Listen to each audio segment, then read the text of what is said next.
Hello friends, welcome to my channel, myself Parag Jambulkar.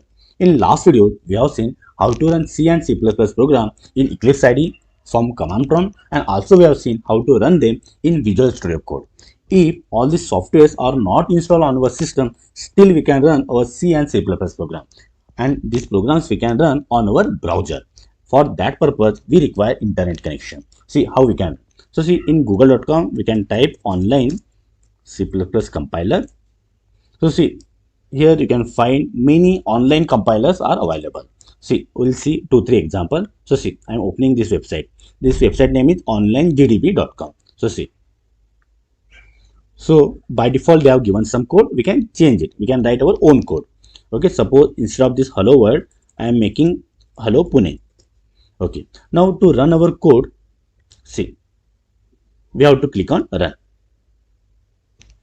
So here we got the output, right? Hello Pune. We'll check another website.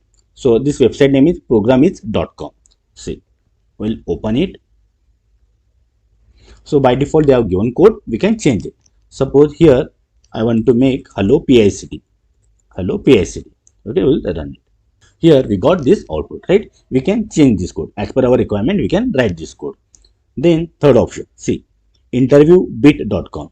We will check it. Let us see. Okay, so here they have provided this code. We can change it. Suppose here I want to make hello world. Okay, so this program is there. Now see, to run this, click on this run button.